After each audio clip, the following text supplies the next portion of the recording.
Ya. Bueno, bienvenidos. Gracias damos al Señor y en esta hora traemos un nuevo estudio. Un nuevo estudio que no le he dado un título, pero tiene relación con la reprensión y amonestación de Dios sobre su pueblo. En especial en estos tiempos. No solo en estos tiempos, sino también en el tiempo antiguo, pero su aplicación es para nosotros en estos días. ¿Amén? Amén. Así que vamos a ir a la palabra que se encuentra en Isaías capítulo 1, versículo 1 al 3. Este estudio que vamos a hacer va a estar centrado en este capítulo de Isaías, creo yo. Porque conforme a lo que Dios me entregó para exhortar, se abren muchos temas interesantes. Así que de este capítulo podemos enriquecernos mucho y hay mucha información que extraer para nosotros, para estos días. Amén. Leemos en el nombre de nuestro Salvador.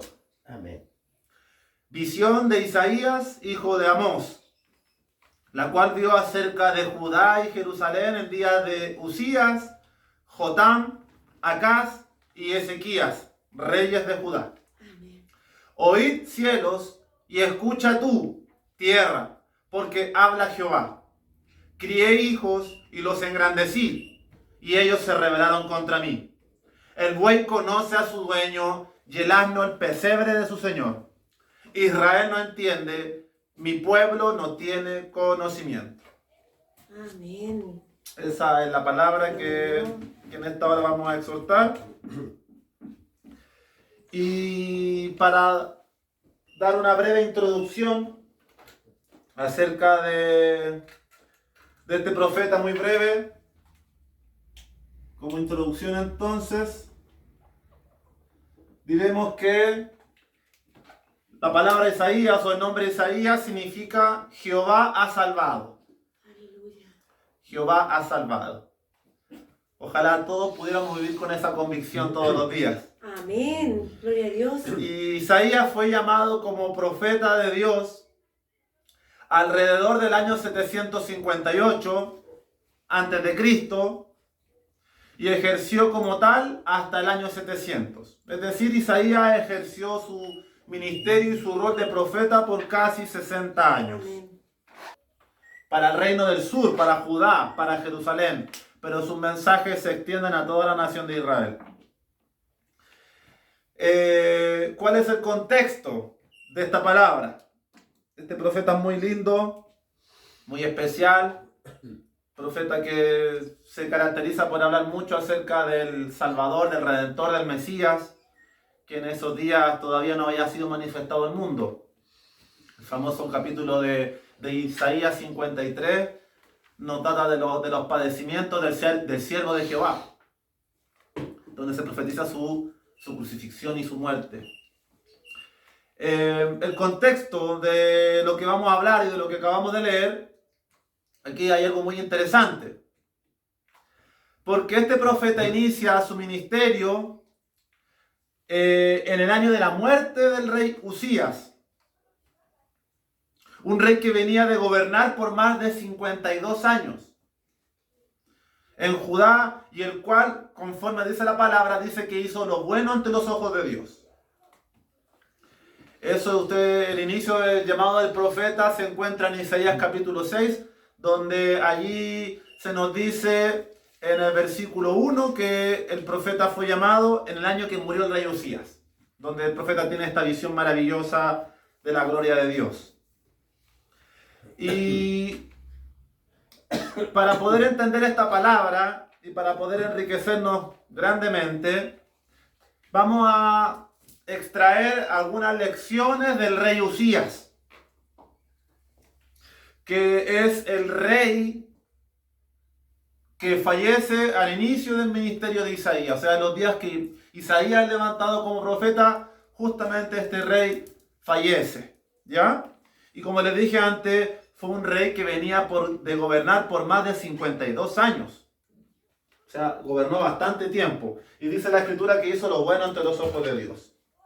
Entonces tenemos aquí Usías como personaje interesante que nos va a dar mucha luz.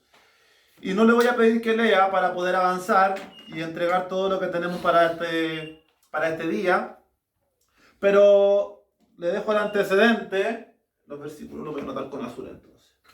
Le dejo el antecedente que se encuentra para que usted lo busque durante la semana, que se encuentra en Segunda de Crónicas, capítulo 26, versículos del 1 al 23. En esta palabra se nos relata la historia del rey Usías. ¿Y qué se nos dice de este rey en ese pasaje de Crónicas? Se nos dice que el rey Usías fue un reinado sumamente exitoso. Fue un varón entendido en las visiones, el cual mientras buscó a Dios, Dios le prosperó. Este rey Usías fue muy exitoso militarmente y de una fama extendida por todas las provincias vecinas al reino de Judá. Dice también la palabra que fortificó la ciudad de Jerusalén y fue amigo de la agricultura, del agua, del ganado, de las viñas, de la labranza. O sea, había una prosperidad en todo aspecto. Y además de eso contaba con un ejército, un gran ejército de 2.600 jefes a cargo de 307.500 guerreros poderosos y fuertes. Y además, sumado a todo lo que hemos dicho, también señala el pasaje de Crónicas que este rey también preparó gran armamento e ingeniería militar, muy avanzada. Así que en resumidas cuentas, Isaías es levantado como profeta de Dios en los días que está falleciendo este rey que deja un legado de prosperidad increíble, de seguridad, de sustento para este reino del sur de Judá y con su ciudad amada por Dios, Jerusalén. Pero después de relatarnos todo esto, hermanos, que pareciera ser extraordinario, el libro en Crónicas nos señala que, pero más cuando ya era fuerte, su corazón se enalteció para su ruina. Usías, el rey, en los últimos días, o mejor dicho, en la etapa en la cual el reino gozaba de la mayor prosperidad, cuando él se encontraba más fuerte, más firme, más seguro, dice la palabra que su corazón se enalteció para su ruina. Y ahí en la palabra leemos que este rey se rebeló contra Dios, pues entró al templo donde los hebreos acudían a hacer sus sacrificios y sus ofrendas. Entró al templo a quemar incienso, hermanos, en el altar del incienso, a lo cual el sacerdote a cargo en aquel tiempo, y con él 80 sacerdotes más, le reprocharon tal acción. Lo encararon por haber hecho tal acción. ¿Por qué? Porque el quemar incienso le corresponde solo a los sacerdotes hijos de Aarón, por instrucciones de la ley de Dios. Porque Dios no es un Dios que anda en desorden. Dios es un Dios que estableció un tabernáculo y un templo de adoración ordenado. No cualquiera tiene acceso al trono y a la presencia del Señor. Hay requisitos. Y aquel que tiene un corazón enaltecido, obstinado, soberbio, no puede entrar a la presencia del Señor. Por más que acuda a la oración, porque el altar de incienso representa las oraciones. Bueno, a tal acción estos sacerdotes, este sacerdote con estos 80 sacerdotes, los cuales eran consagrados para esta labor del quemar incienso, se le oponen al rey de manera valiente y lo expulsan al rey por su prevaricación, por su delito.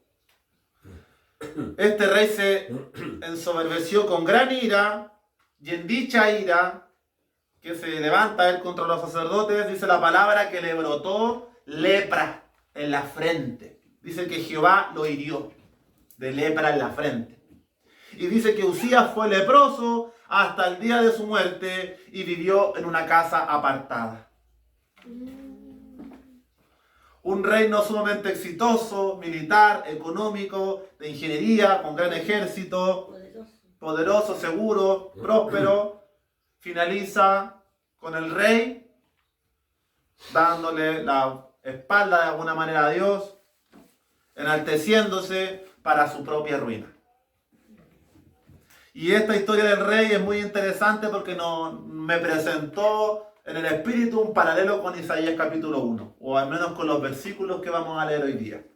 Amén. Y lo que le aconteció a este rey lo podemos dividir en 6 puntos, de 2 en 2, es decir, 3 puntos dobles. ¿Qué lecciones extraemos de lo que acabamos de leer? Conforme a este pasaje de Crónicas que le invito a que usted lea en su hogar. Amén.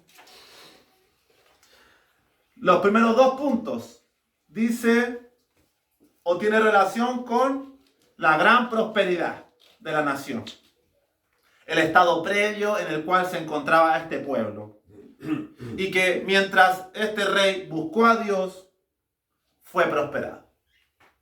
Esas son las primeras 2 lecciones.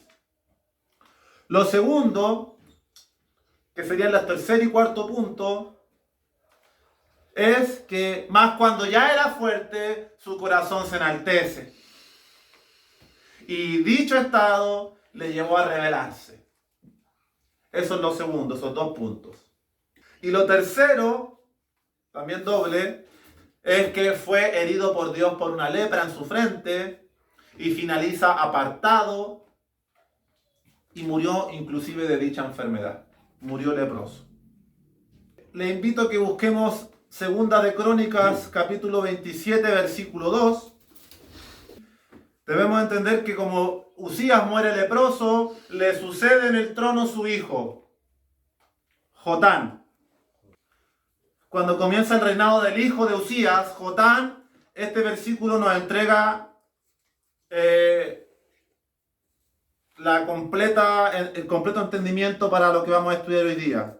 Y dice la palabra acerca de este hijo de Uzías, Jotán, con M, dice, e hizo lo recto ante los ojos de Jehová, conforme a todas las cosas que había hecho Uzías su padre, salvo que no entró en el santuario de Jehová.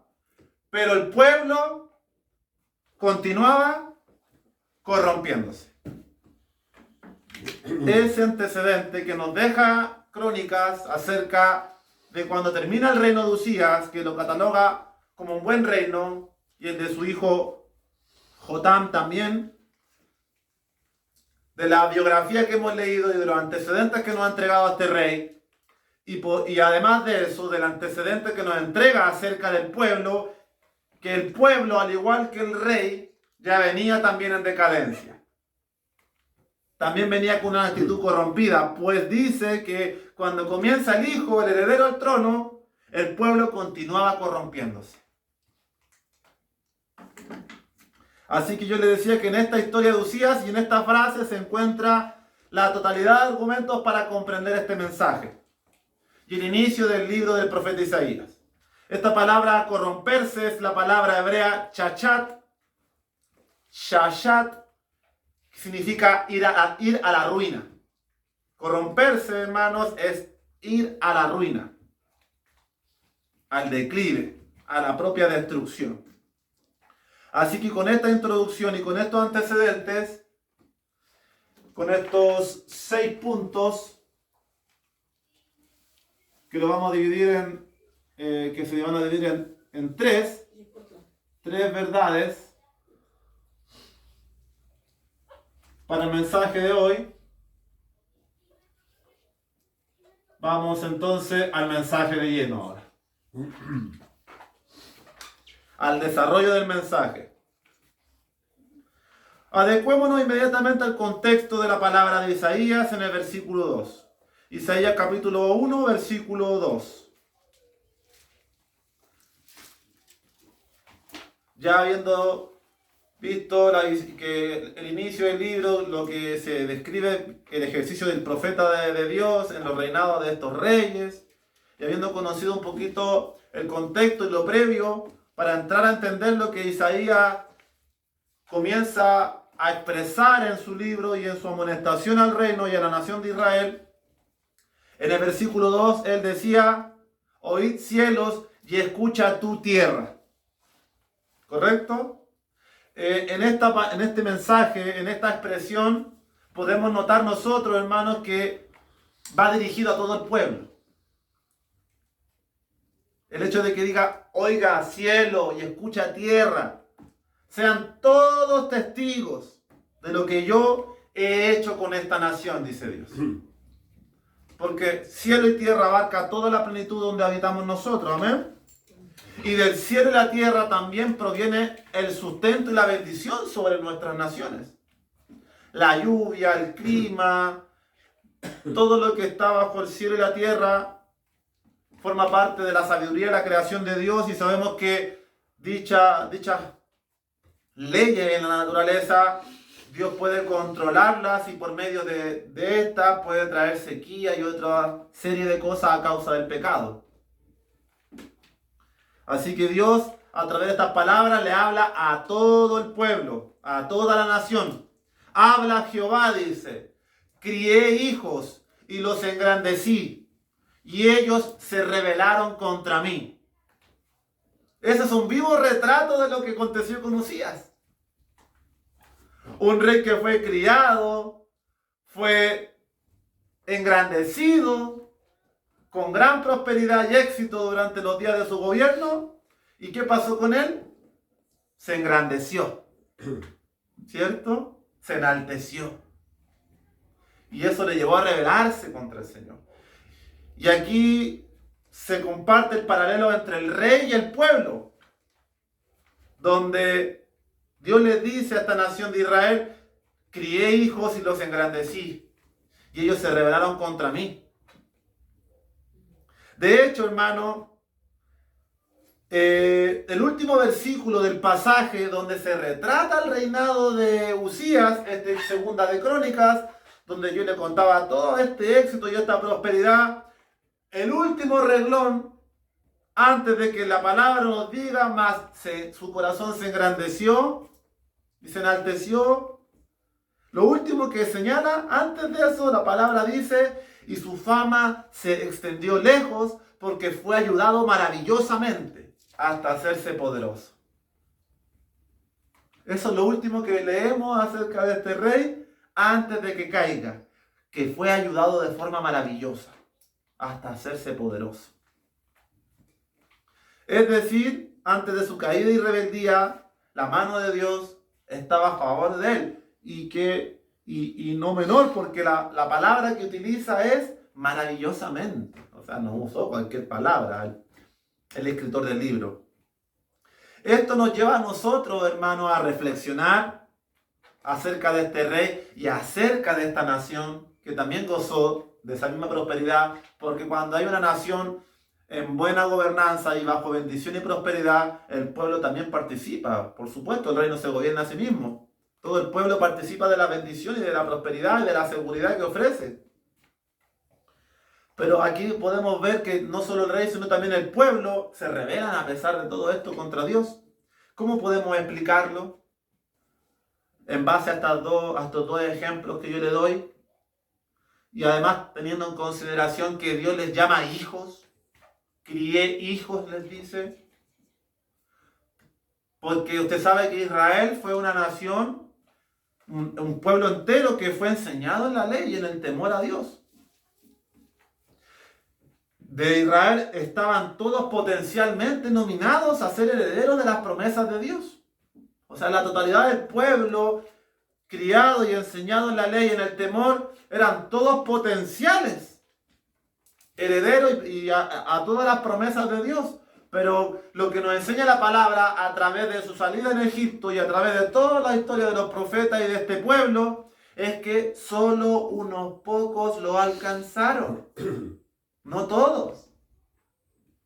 Hoy en día hay mucho pueblo cristiano, mucho pueblo que va a la iglesia, mucho pueblo que es creyente, mucho pueblo que ora, pero no va a alcanzar el estado de la promesa y un buen fin para sus caminos.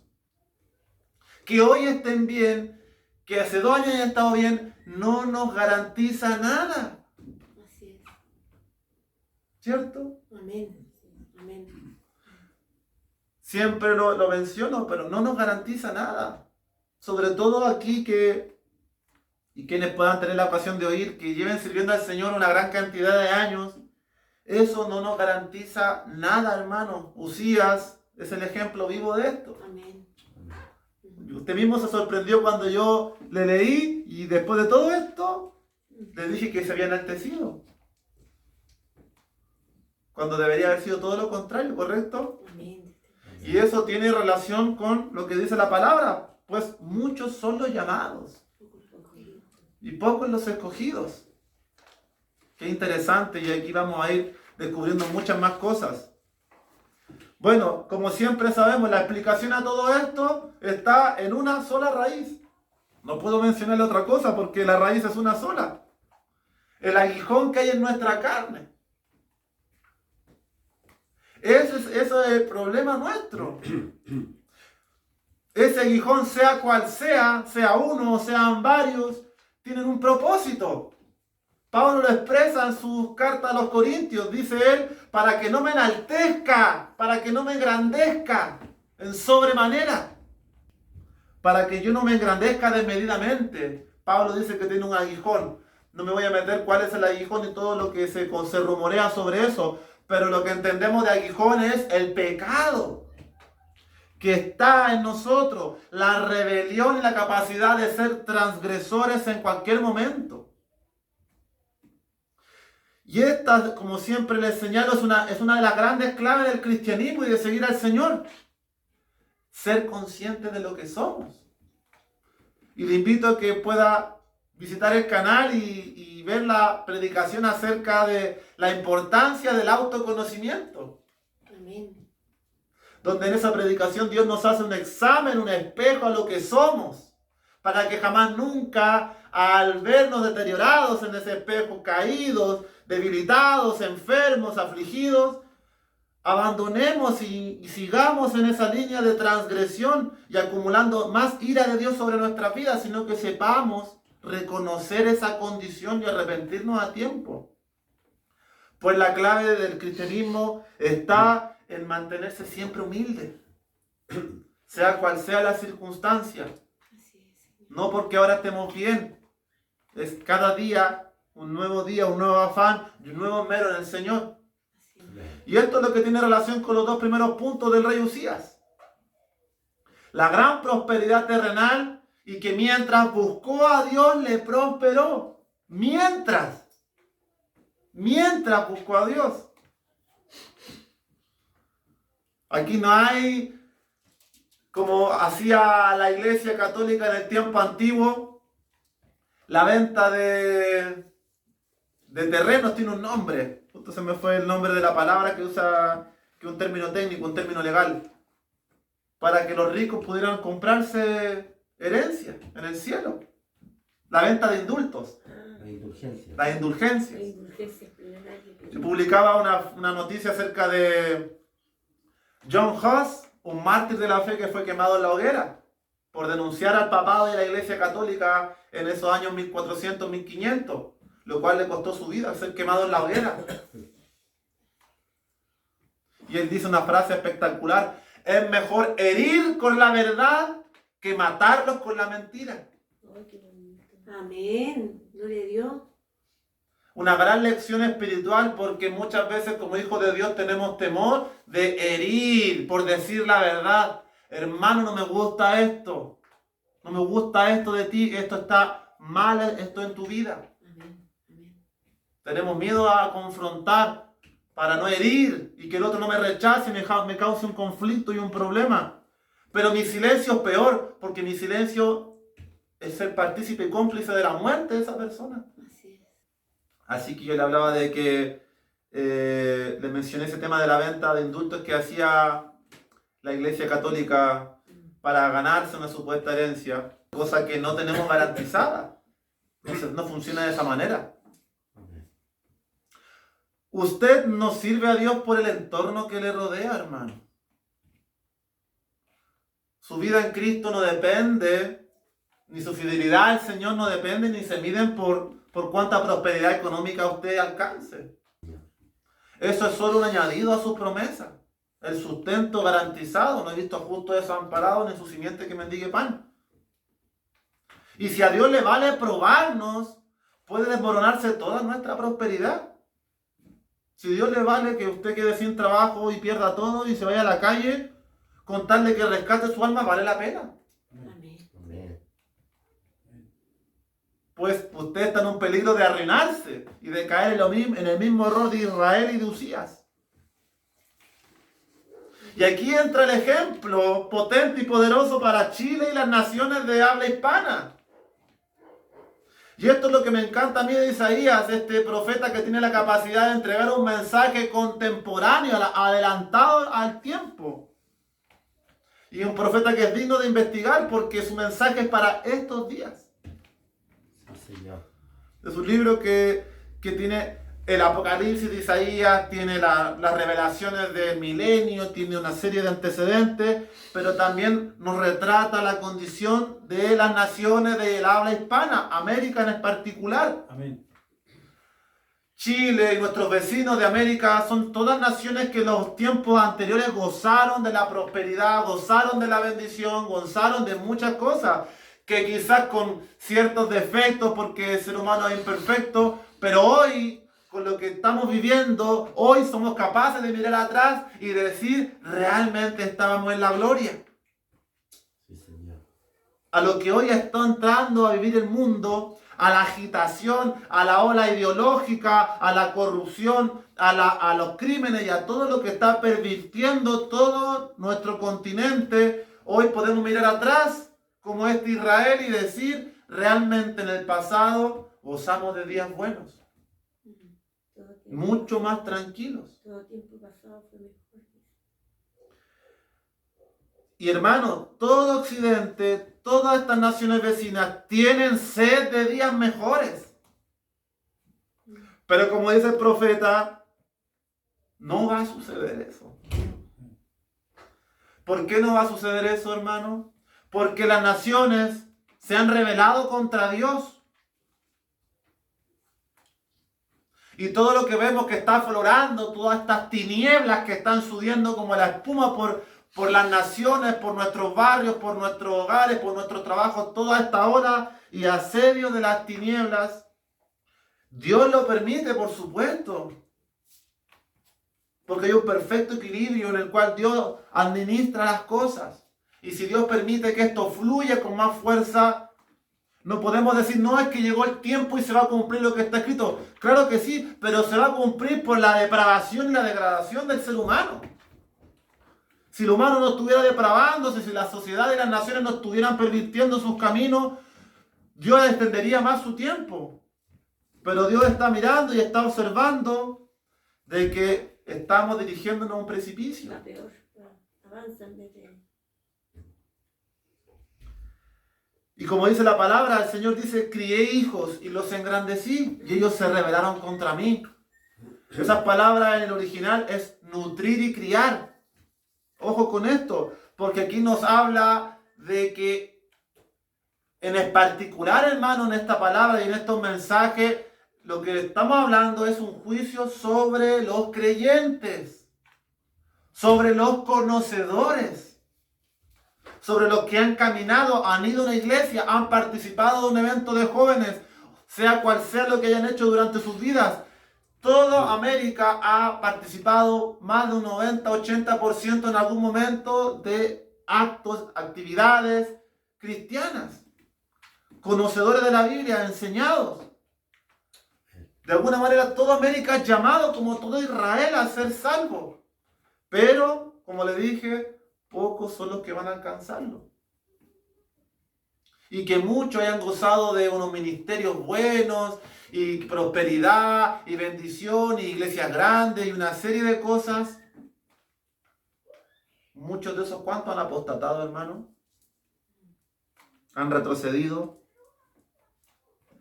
El llamado de atención es no confiarnos, no engrandecernos, no enaltecernos. Seguir cada día sirviendo y alabando al Señor con fidelidad y con pasión. Así que como Israel fue un pueblo enseñado en los caminos de Dios, este pueblo apartó su mirada de él, hermano. Y a pesar de la gran prosperidad, la gran seguridad de la que gozaban, ¿qué pasó? Todo esto se fue diluyendo. Y así también hoy nuestras naciones transitan por ese mismo camino. La cifra de conocedores y llamados como hijos de Dios en otro tiempo es altísima. Yo sé que todos aquí deben tener amistades con personas que ustedes conocieron en algún minuto, que hoy era hijo de Dios y usted sabe, este hermano participó. Y hoy yo me imagino que se le puede venir más de alguna persona a la cabeza que hoy no está caminando. ¿Por qué? ¿Dónde están? Se han enaltecido, se han rebelado, se han apartado, ¿no? Muchos de ellos ciertamente sí. Si no, estarían perseverando. Y para complementar todo esto que le menciono, aquí entra en juego lo segundo.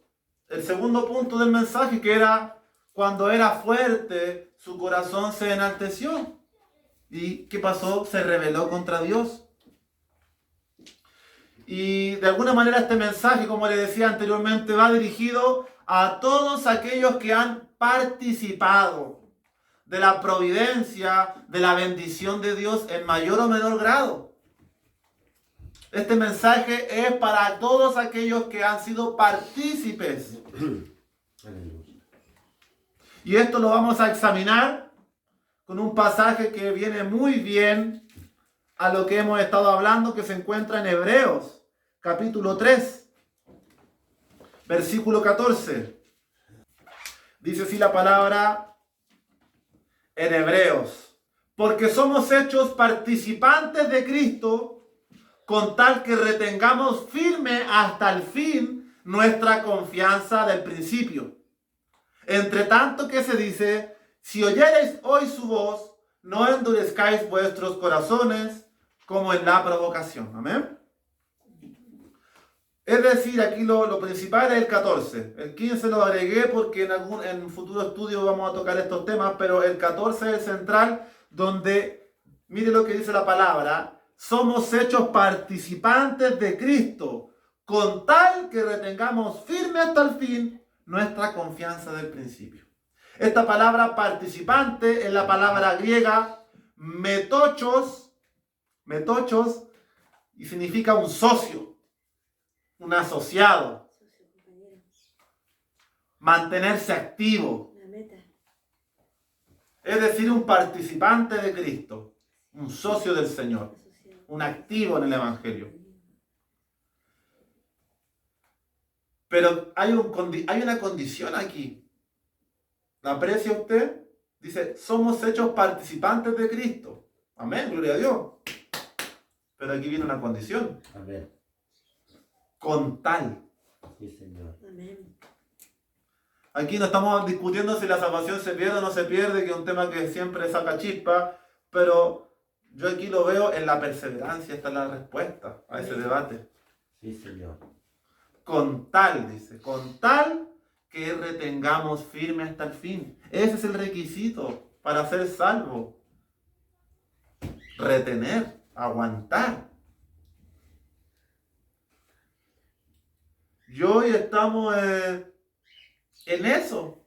Sin lugar a dudas, yo siempre siento eso, hermano, de que hoy estamos sometidos. La palabra tribulación se ejemplifica con presión. Con presión. El mundo va a ejercer cada día más presión. Más presión. Más presión. Cede. Cede. Cede. Di que sí al aborto. Di que sí a las leyes homosexuales. Di que sí a la identidad de género. Di que sí a esto. Sométete. Subyúgate. Y nosotros como pueblo de Dios tenemos que retener. Aguantar. Cueste lo que cueste. Y mire que lo que dice aquí es muy lindo. Nuestra confianza del principio. Amén, Señor. La evidencia de un hijo, de aquellos que gustaron la crianza y cuidado de Dios, como dice, crié hijos y los engrandecí, esos vivieron un impacto inicial. La confianza del principio, para que usted haya decidido en algún minuto seguir al Señor, es porque en el principio Dios le impactó, porque si no usted hubiese seguido viviendo su vida tan tranquilamente. Todos participamos de ese, como dice Hebreos, esa confianza del principio, con tal que retengamos firme ese gozo, esa lágrima, ese júbilo que nos entregó el Señor al ser impactados por esa gracia, que nos remeció, que nos hizo cambiar. Amén, Señor. Y aquí está el primer atributo del creyente que usted tiene que atesorar y guardar y cuidar y velar siempre por este primer atributo. El sello del salvo es la perseverancia. Sea con heridas, con flaquezas y episodios oscuros, pero persevera. Esa es la clave. El primer gran atributo de un creyente. Pase lo que pasa, que cometió un error que le ha costado tantas heridas, tantas lágrimas y tantas cosas, pero vamos, se para a tiempo y sigue. Amén. El no perseverar y no mantenerse activo bajo las corrientes de agua que emanan del Espíritu de Dios traerá graves consecuencias sobre nuestras vidas. Así como le aconteció a Uzías y a Israel. Dice Jeremías 17 que somos como plantíos de Dios, como árboles bajo corrientes de aguas. Dice que su hoja no se seca, que el calor viene y frente a todas estas cosas se mantiene vigoroso. ¿Por qué? Porque el árbol está suministrado de la corriente del agua, de la presencia de Dios. Amén. Saque ese árbol de la corriente y póngalo en un lugar seco. Se muere. Se quema, se seca, se marchita, se disuelve. ¿Cómo era la palabra? Se arruina. Se corrompe, se arruina, se cae. Lo que nos mantiene vivos, sanos, fuertes, sabios y todas las bendiciones que nos da el Espíritu es suministrarnos del agua de la presencia de Dios. No hay que confiarse nunca, ¿cierto? Amén. Y eso tiene relación con la rebeldía. No caer en la rebeldía, hermano. Esta carne y este cuerpo, como yo le dije, el aguijón que cualquier día me puede traicionar si yo no me mantengo fuerte. Las pasiones aquí combaten y están esperando que dejemos de orar, que no debilitemos, que cambiemos buenos hábitos, que cambiemos buenas amistades, que empecemos y le empezamos a dar un poco de alimento a la carne. Como dice Gálatas, el que siembra para la carne segará corrupción, pero el que siembra para el Espíritu segará vida eterna. Las respuestas las tiene la palabra. Y son principios que el mundo jamás va a poder entender. Y ahí mismo en Hebreos, le voy a leer el contexto completo de este pasaje que va a ser estudiado complementado con Isaías porque viene muy bien, lo acompaña muy bien para la siguiente enseñanza. Ahí mismo en Hebreos capítulo 3, versículos del 1 al 6, vamos a leer esta parte, como comienza este capítulo de Hebreos. Entendiendo que Uzías, que Israel respondía a un legado de Moisés. Pero hoy nosotros como la iglesia respondemos al legado de Cristo. ¿Amén? Amén. Dice la palabra en Hebreos 3:1. Por tanto, y mire cómo comienza describiendo. Por tanto, hermanos santos, participantes del llamamiento celestial. Mire cómo comienza hablando. Le habla a hijos, ¿o no? A hermanos, partícipes del llamamiento, del llamado. Considerad al apóstol y sumo sacerdote de nuestra profesión, Cristo Jesús, el cual es fiel al que le constituyó, como también lo fue Moisés en toda la casa de Dios.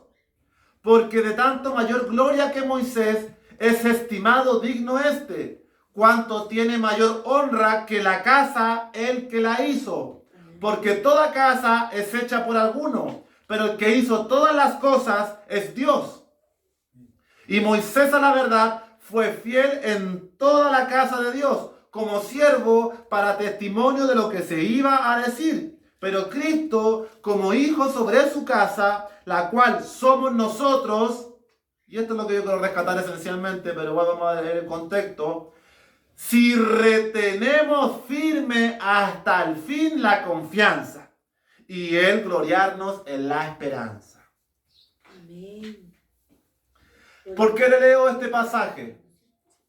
¿Por qué le leo este pasaje de Hebreos? Porque nosotros hoy somos la iglesia de Cristo, su novia. No somos el Israel antiguo que había recibido la ley de Moisés. Nosotros hemos recibido el nuevo pacto en la sangre de Cristo. Amén. Ese es su legado sobre nosotros. Y aquí, bueno, le comentaba en el versículo 1, se ve que el escritor, el autor de Hebreos se dirige a hermanos, a los santos, a los que yo les dije antes, a los participantes. Somos participantes hoy, amén. Amén. Mañana, amén. Amén. Pasado mañana, Amén. amén. La amonestación a nosotros, más allá de aquellos hermanos que escuchen, que están apartados, esta palabra obviamente es para nosotros también. Porque hoy estamos aquí sentados, gloria a Dios, participantes, hermanos, santos de este llamamiento celestial. Y mañana caeremos como Usías, caeremos como Israel, o nos mantendremos o aguantaremos. Aleluya. La palabra nos dice, consideren a Jesucristo. Él es nuestro ejemplo, hermano. Más allá de que Moisés sea un gran hombre de Dios, un enorme varón que es idolatrado por los judíos hasta el día de hoy, los que no han aceptado a Cristo, pero nosotros nos miramos en Jesús, amén. Amén. Consideren a Jesucristo, el que se entregó por ustedes. Jesús es mayor a Moisés. Eso es lo que nos da a entender este pasaje, en resumidas cuentas. Sí, Señor. Que Jesús es mayor a Moisés y lo compara con el ejemplo de una casa. Dice que tiene mayor honra el que hizo la casa que la casa. Ah, tu casa, qué bonita tu casa, pero más honra tiene el que la construyó. Amén. Así es. ¿Correcto? Sí, Señor. Y acá dice, porque toda casa es hecha por alguno. A lo mejor, claro, Moisés fue el que construyó la primera casa de Dios, el tabernáculo, el símbolo de nosotros, del templo. Pero el que hizo todas las cosas es Dios. Así es. No hay por dónde uno ganarle al Señor. Él es el que hace todas las cosas. Usted puede estar dotado de inteligencia, de atributos, de todo, pero todo lo que usted tiene ha sido concedido por Dios. Y toda la materia prima para construir esa casa fue dada por Dios. Amén. Así que Jesús tiene mayor honra que Moisés. Ya a Él seguimos, en Él ponemos nuestra mirada. En la sangre del Cordero, en el nuevo pacto. No bajo la letra que mata, sino bajo el espíritu que vivifica. Aleluya. Y aquí viene lo interesante que queremos exhortar. Pero Cristo, como hijo sobre su casa, es decir, como dueño de la casa, que somos nosotros, la cual somos nosotros, versículo 6, y aquí viene nuevamente la condicionalidad. La condicionalidad. Pero Cristo, como hijo sobre su casa, la cual somos nosotros, los tabernáculos del presente, si retenemos firme hasta el fin. Lo mismo que leímos, ¿se acuerdan? Si retenemos firme hasta el fin la confianza. Pero aquí agrega otra cosa muy hermosa. Y el gloriarnos en la esperanza. Aquí agrega eso que también me gusta mucho. Y de todo esto que le leí, vamos a rescatar como segundo atributo de un hijo de Dios, que además de que persevera, permanece fiel. La fidelidad. Porque de Hebreo nos dice, considerad a Jesús, el cual es fiel. Y después de Moisés, y dice, y Moisés a la verdad fue fiel. El requisito para ser partícipe hasta el fin y perseverar es la fidelidad. Y la fidelidad tiene relación con creer, confiar en Dios. Y eso es algo que a mí me enardece y me hierve la sangre, ver a los creyentes con cara de afligidos, apagados, como que les pasó un tractor. Gloria a Dios. ¿Qué clase de evangelio viven, hermano? No puede ser, hermano. No hay congruencia. Amén. Meta el gato a la ducha, te va a salir arrancando. No hay compatibilidad. Mezcla agua con aceite, no hay compatibilidad. No hay compatibilidad en un alma amargada, afligida, oprimida, con un hijo de Dios. Aleluya. Así es. ¿Cierto? Amén. Aquí se agrega algo interesante a nosotros como casa de Dios, en el presente y partícipes de este llamamiento celestial, que es el gloriarnos en la esperanza. Eso falta. Ese gloriarnos en la palabra griega kauchema, que significa un alarde, jactarse. Usted dice, la jactancia es mala, Davidcito, pero esta jactancia tiene motivo de gloria y de júbilo. Esta jactancia siempre es positiva y favorable cuando es en Cristo, pero es negativa cuando se basa en uno mismo. La jactancia es buena cuando nos jactamos en Cristo. Amén. No en nosotros, no en que yo me la sé y que yo puedo, sino en Cristo, porque todo lo puedo en Cristo que me fortalece. Aleluya. Amén. Gloria al Señor. Y esto es algo que debiésemos practicar todos a menudo. Y le soy sincero, sin jactarme, o me jacto en Cristo. Es algo que yo practico mucho, sin saberlo. Lo descubrí por leer esta palabra. Gloriarme en la esperanza. Aleluya. Porque cuando estoy débil, estoy afligido, estoy triste. Pero Señor, tú me has prometido tantas maravillas. Tu galardón es tan maravilloso. Ay, me pongo de pie. Amén. Por eso aquí me gusta mucho, con tal que mantengamos firme hasta el fin la confianza y el gloriarnos en la esperanza. Porque esperanza que se ve, ¿a qué esperarla? Dice Romanos. Sí, Señor.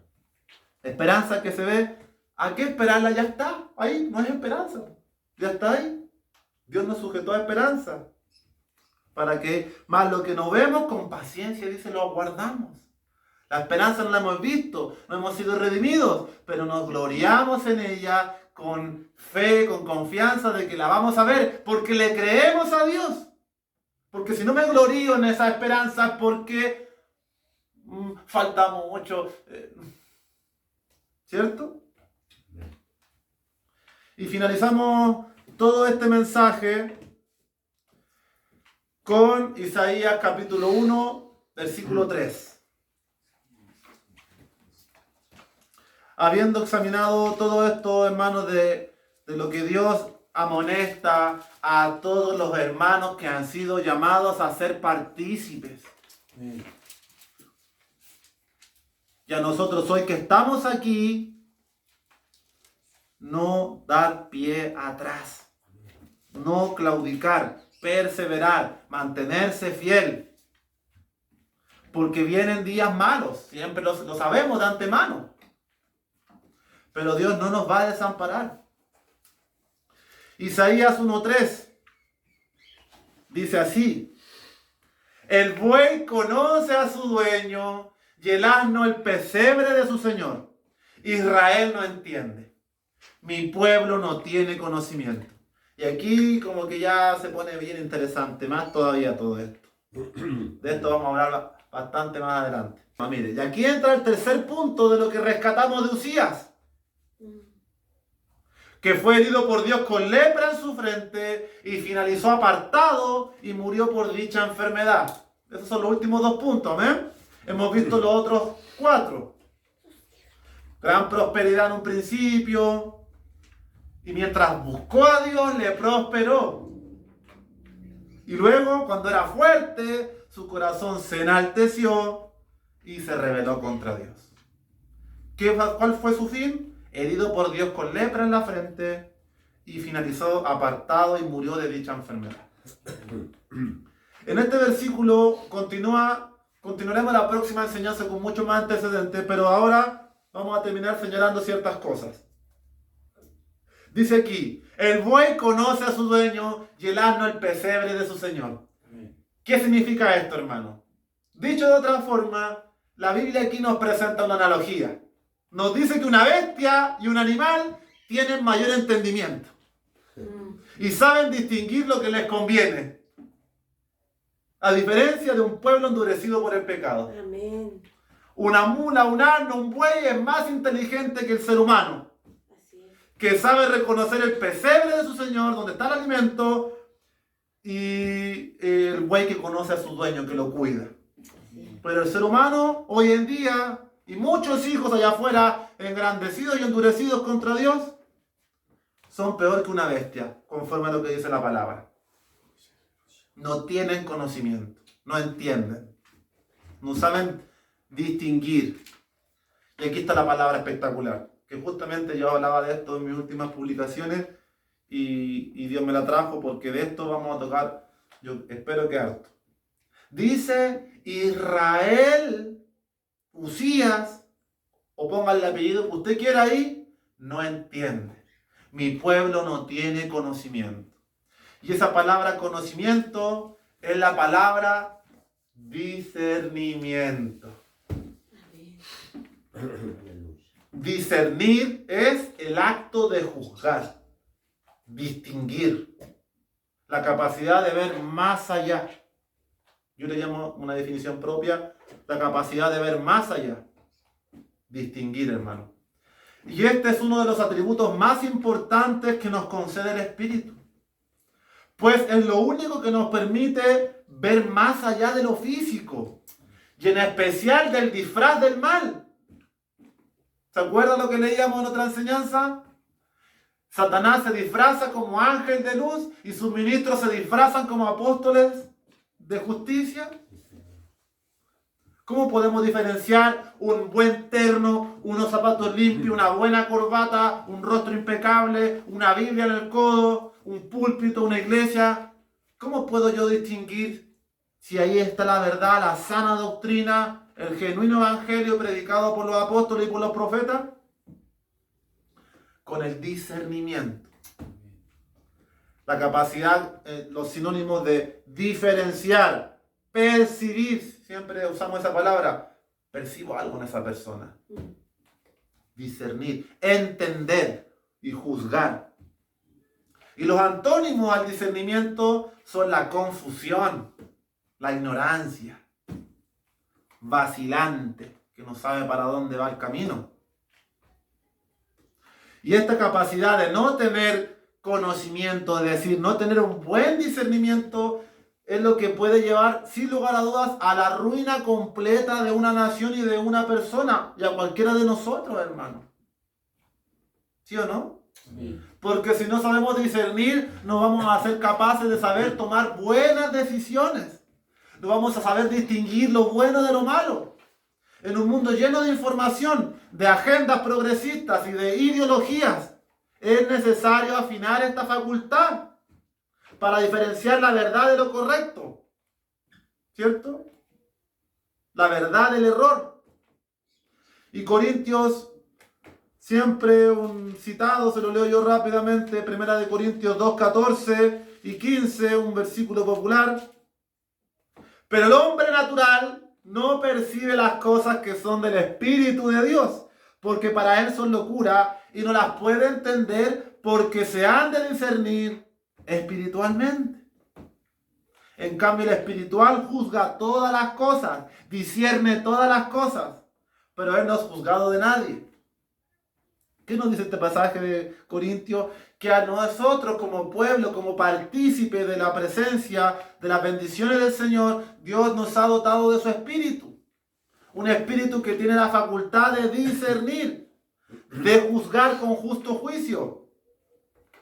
Y no somos juzgados por nadie. ¿Por qué? ¿Será que yo no tengo errores? No, claro que no. Tenemos errores, ¿correcto? Podemos aprovechar para bien una reprensión de algún hermano, de alguna persona, pero resulta que el espíritu que nosotros portamos no es juzgado por nadie.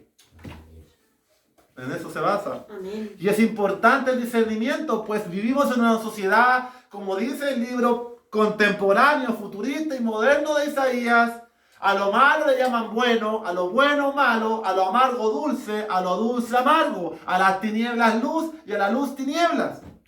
No tienen discernimiento, no saben diferenciar entre lo amargo y lo dulce, entre lo bueno y lo malo, entre la luz y la oscuridad. No hay discernimiento, no hay un buen juicio. Y eso es lo que nos lleva a frustrar nuestro camino en Cristo, como le pasó al rey y como le pasó a Israel. No tienen conocimiento, no tienen discernimiento. Pues no saben discernir qué es lo bueno y qué es lo malo. ¿Cómo usted va a ser exitoso si no sabe qué es lo bueno y qué es lo malo? Y la sociedad le encanta esto hoy en día. Le encanta el relativismo y que nadie tenga la razón. Pero hay una vara de juicio, de justicia y de rectitud que está en la palabra. Si no tenemos discernimiento, se cae lo opuesto, pues hermano. En la confusión. Esto es Babilonia, una confusión. Falta de juicio, ignorancia, no ser capaz de apreciar el favor y la misericordia de Dios sobre nuestras vidas. El hecho de que despertemos, que respiremos, que estemos sanos, todo eso es digno de alabanza, de darle gracias a Dios. Pero el hombre es más terco y torpe que una bestia, que no sabe discernir y decir, esto fue creado por un ingeniero, un arquitecto mega capo. Ni siquiera a esa conclusión llegan. Porque a lo mejor no tienen conocimiento, no les gusta el nombre de Dios, Jesús, pero ni siquiera son capaces de decir, oye, de verdad aquí hay algo, hay alguien. Ni siquiera ese deseo está en sus almas. Solo vivir. ¿Cierto? ¿Y para qué vamos a entrar en materia de lo que ha pasado estos últimos 2 años y fracción? Donde hemos visto que una de las cosas que pudiéramos hablar profundamente es que la iglesia, el pueblo de Dios, no ofendamos a la iglesia porque la iglesia es el cuerpo de Cristo y todos tienen espíritu, pero personas que se dicen creyentes a lo que viene pasando en el mundo todavía no disciernen nada, hermano. Nada de lo que está pasando. Así es. Qué triste, porque una vez publiqué, cuando se vean con el agua aquí, ¿será que recién ahí sean capaces de ver?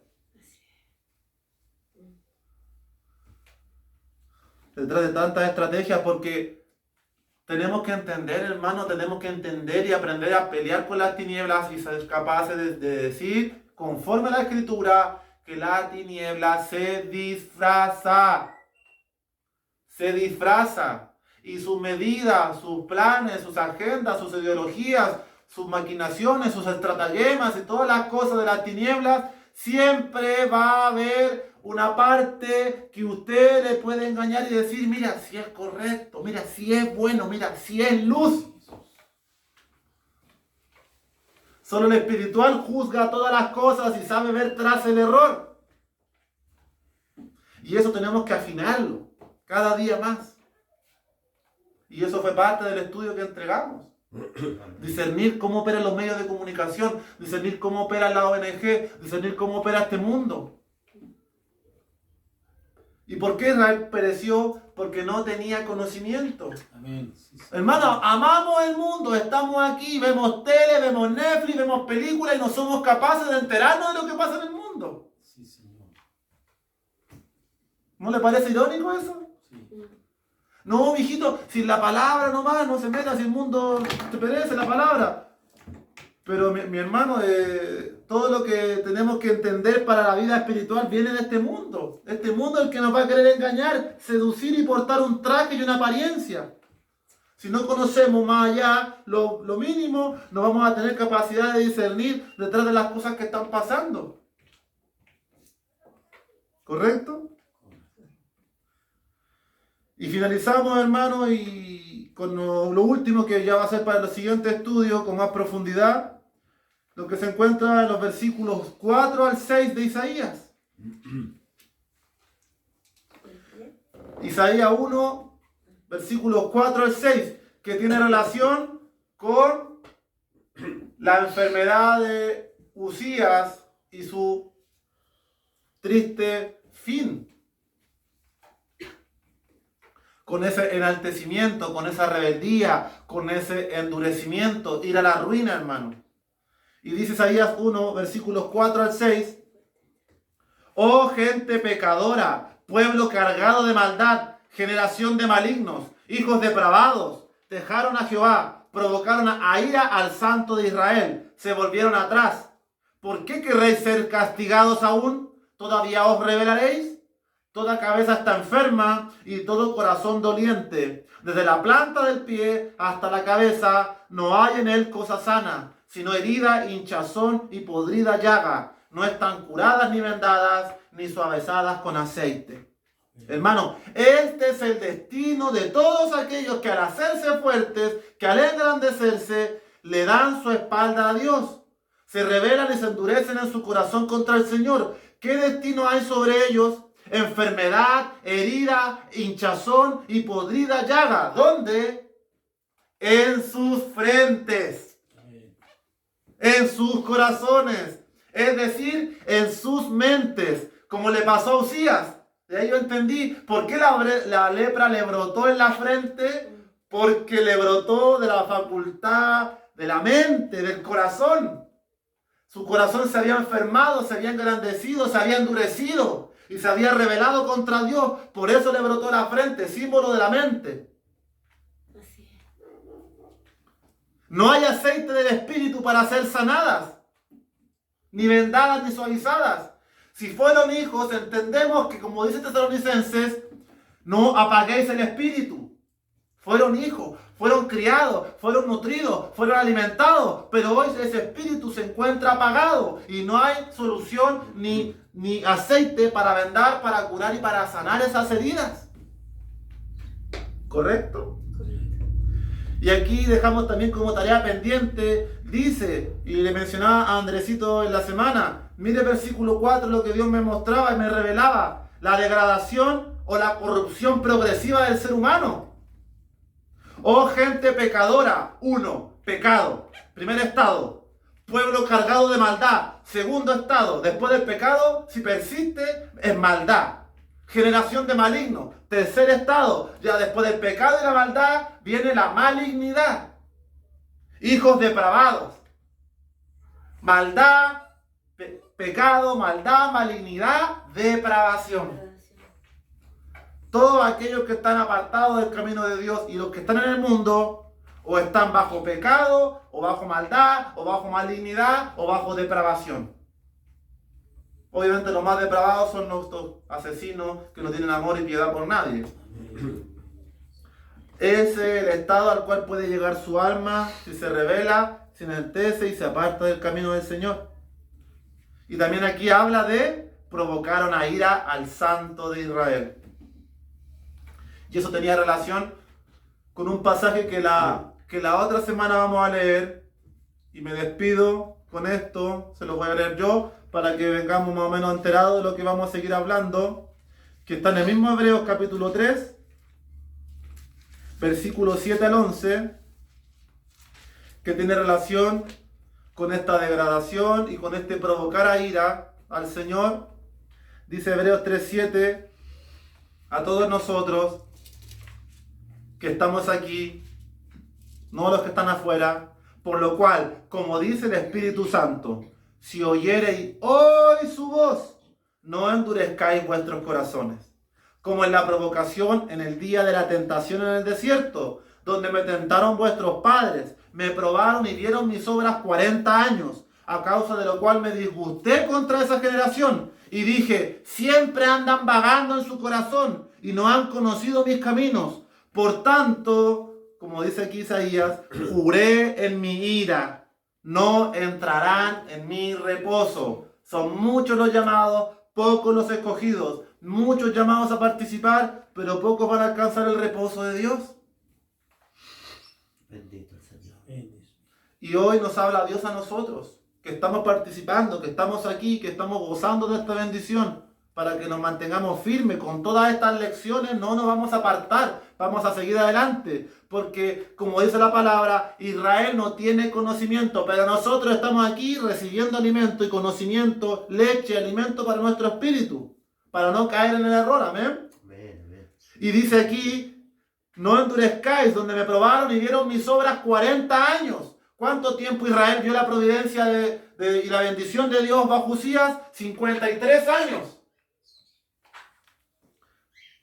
¿Cuánto tiempo Israel en el desierto vio como Dios con mano poderosa le salvó? 40 años. Sí, Señor. ¿Cuánto tiempo la iglesia, los creyentes de toda América y habla hispana vienen viendo la providencia y el movimiento pentecostal cristiano evangélico de manera fuerte donde Dios viene hablando?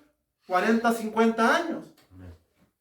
Aquí tenemos personas de 40, 50, 60 años que deben llevar 30, 35, 40 años en el evangelio.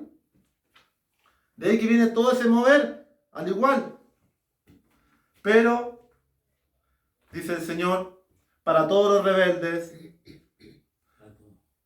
me disgusté contra esa generación.